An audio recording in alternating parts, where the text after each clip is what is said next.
హస్తనాపురంలో జ్ఞానవంతుడైన మంత్రి విదురుడు మహాభారతంలో సత్యస్వరంగా నిలిచాడు.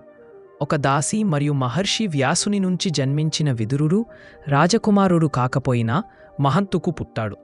అతని గాఢమైన జ్ఞానంతో రాజు ధృతరాష్ట్రుని ప్రధాన సలహాదారుడిగా ఎదిగాడు.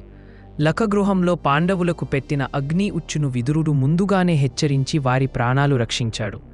జూదసభలో ద్రౌపది అవమానాన్ని వ్యతిరేకించిన అతని మాటలను ఎవరూ పట్టించుకోలేదు.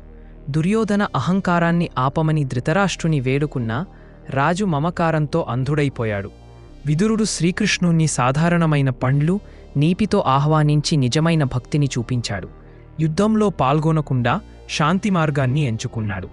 యుద్ధం తరువాత విదురుడు రాజభవనం విడిచి సన్యాసిగా జీవించాడు. అరణ్యంలో ఆత్మధర్మంలో లీనమై తన గమ్యాన్ని పూర్తి చేసుకుంది. విదుర నీతిగా పిలువబడే అతని బోధనలు నేటికి సత్యం, న్యాయం మార్గాన్ని చూపుతున్నాయి. విదురుడు ఎప్పుడు రాజు కాలేదు, కాని రాజ్యానికి మనసాక్షిగా నిలిచాడు. మరిన్ని మహాభారత వీడియోల కోసం లైక్, షేర్, సబ్స్క్రైబ్ చేయండి. Marvellous epic stories.